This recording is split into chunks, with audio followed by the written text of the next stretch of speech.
Welcome back to the Pikesville Armory here in Pikesville, Maryland. Tom Kelly along with Rich Marotta. Fight time on Fox. We've had 2 first-round knockouts. Been a busy evening for people just counting over people.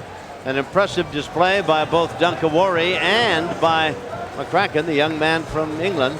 Now we turn to Emil Baku and Ken Blackston. These are junior middleweights and scheduled for 8 rounds. And Thomas Treiber standing by to introduce the fighters, one of whom is in the ring right now and the other will be in shortly, I'm sure. Hopefully this will be a more competitive fight, and the records would indicate that would be the case because Baku is 8-0 and Blackston has a good record himself, 11-4, and he has 11 wins in his last 13 fights. So hopefully here we'll be in for a much better fight than what we just saw. All right, the fighters are in the ring now, and Thomas Treiber is all set to go. Let's go to the ring announcer. Ladies and gentlemen, fight time on Fox. Action continues with 8 rounds in the junior middleweight division. And when the bell rings, the referee in charge of the action will be Jodai Wingfield. Introducing to you first, fighting to my left out of the red corner, he's wearing black trunks and weighed in at 153½ pounds. Hailing from Baltimore, Maryland, he has a professional record of 11 wins, 4 losses, with 5 wins coming by way of knockout. Ladies and gentlemen, please welcome Ken Blackston. And his opponent fighting directly across from him out of the blue corner. He's wearing the red, green, and blue trunks and weighed in at 152 pounds. He hails from right here, Pikesville, Maryland, and has a perfect record of 9 wins, no losses, with all 9 wins coming by way of knockout. Ladies and gentlemen, please welcome Emil Baku.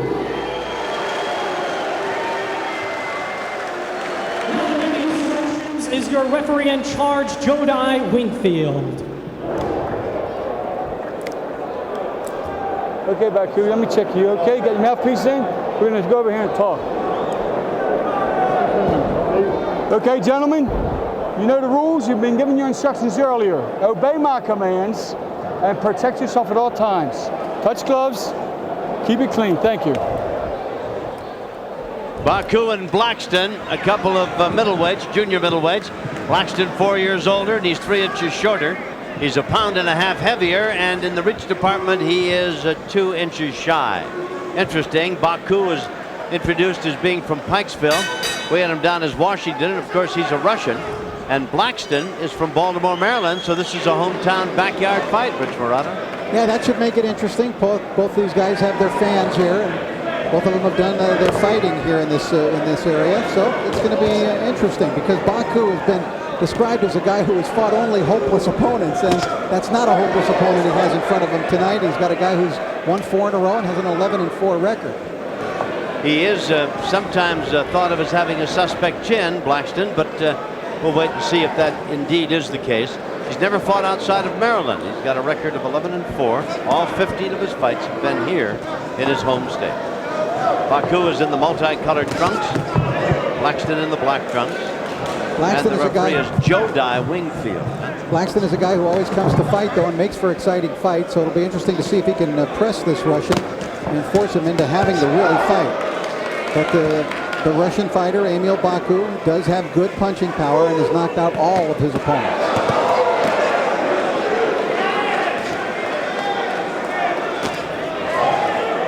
This one is scheduled for 8 rounds.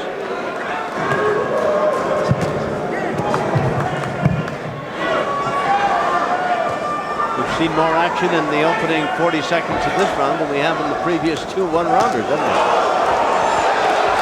Now Baku opening up here, Tom. Yeah, and he's landing some solid shots on Blackston. And that suspect's chin of Blackston, it appears, will have to survive an early pummeling here and have to show that he can weather an early storm, although it looks as though he's bloodied Baku's nose. He has caught some shots to the chops, though, no question about it. And Baku teeing off on him once again, though his nose is bleeding. Blackston backed up Baku with a pretty good left hand and throws an overhand right of his own. Blackston in black and Baku in the multicolored trunks. Busy first round. Yep, nice, good, crisp action. And the question has always been, how would Baku react against a guy who really fought back and stood up to him here. And we're finding a guy here who's fighting back some.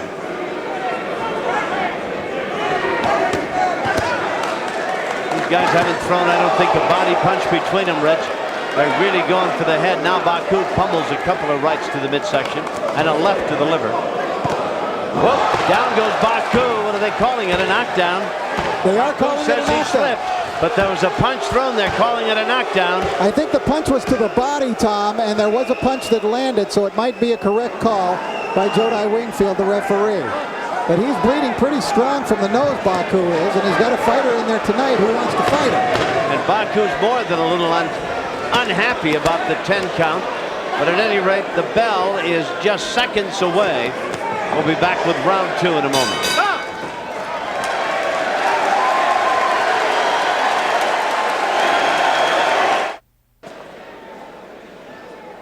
As they start round 2, there was a controversial knockdown in the end of round 1. There you see a right hand and a kind of a push, really, by Blackston, and Baku got up claiming it was no knockdown. It was kind of a half knockdown, half push, but it was scored a knockdown, and so the judges will give it that weight probably.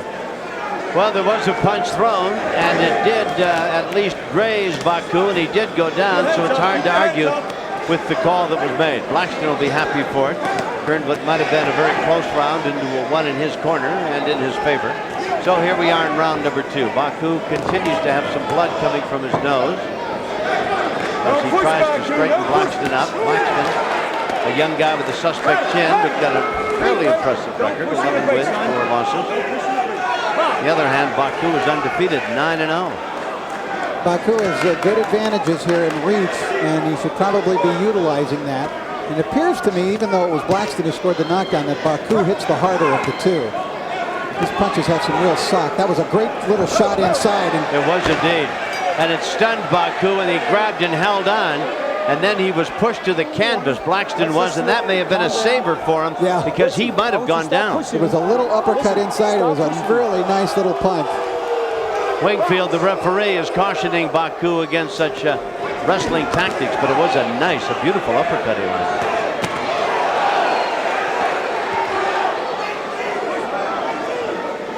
Baku went down in round number 1, gets nailed with the right hand from Blackston here. Blackston will fight back, I'm telling you. Blackston has taken a lot of very hard punches, but every now and then he's right back with one on Baku. Defense is just a rumor here in this fight. For these two, yes. It's just something they've heard other guys talk about, these two.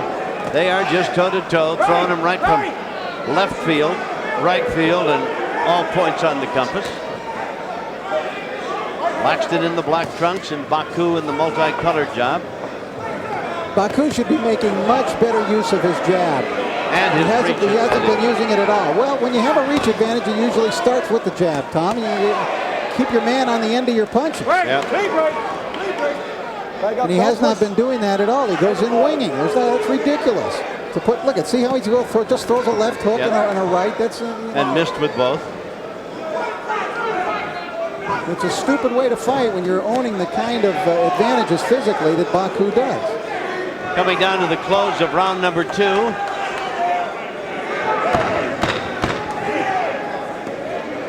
Scheduled for 8. We'll be back to see about round 3 after we see about this important announcement.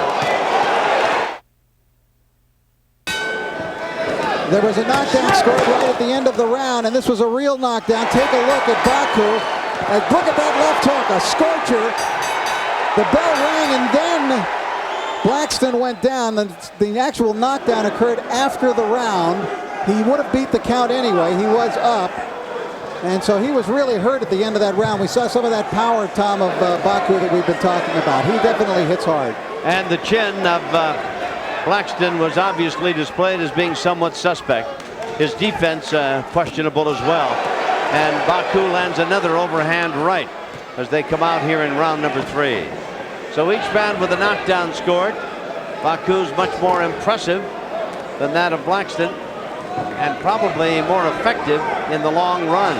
From Blackston's standpoint, he's got to put more pressure on, Tom, and keep Baku backing up if he can. Baku is going to be very effective from a long range, but Blackston's going to have to stay close within punching. And see, he can't get hit. He can't stay out there. because he's going to get pummeled from long range. He just got nailed again with a straight right hand. There's a shot looked awfully low, and another one thrown by Baku. Blackston wincing when he gets hit with some of these shots. Yet he keeps walking right into the taller Baku. And blood continues to flow from Baku's nose. Great! Don't push on the plate. Back up. Great!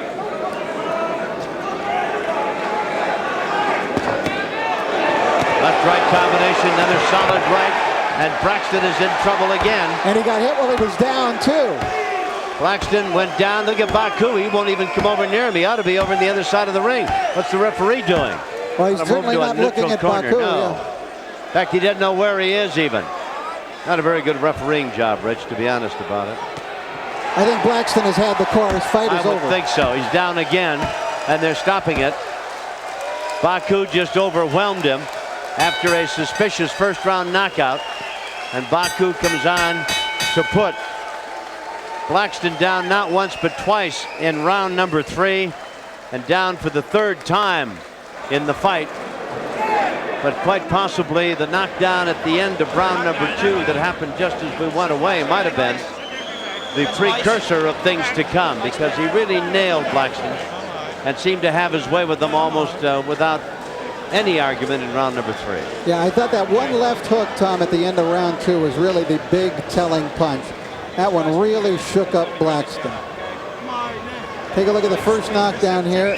He scored with a good right hand and a left inside. Now he's just falling down. He's losing his legs, Blackston is, and down he goes, and then he gets hit while he's down and gets elbowed while he's down. Baku, really, it was a bad refereeing job. Let's face it. I mean, to allow a man on his knees to be hit and then get hit with an elbow when you're down, I mean, what kind of a job is that? And the last knockdown there, I believe that's the last one. Yeah, but look where Baku is. He never even went to a neutral corner, Rich. He was standing there waiting to jump all over Blackston. Had Blackston had the temerity to get up. Well, really. It's all academic anyway. He's too good for Blackston. And, yes. Now we saw him fight up against a guy who tried to fight him at least, and tried to fight back when times were tough against him, and did land some shots. Baku was forced to eat some leather, and so perhaps Baku does have a future in front of him here. Well, he's 10-0 and 10 knockouts, and here's Thomas Triber with the time in round 3. Thomas? Ladies and gentlemen, we have the official time, 2 minutes, 47 seconds of round number 3. Referee in charge, Jodai Wingfield, calls a halt to the bout with your winner by technical knockout, Emil Baku. So Emil Baku wins his 10th without a loss. 10 knockouts now, all of his victories coming via the knockout route. He put Blackston down 3 times, twice in round 3. There's the last one en route to the win.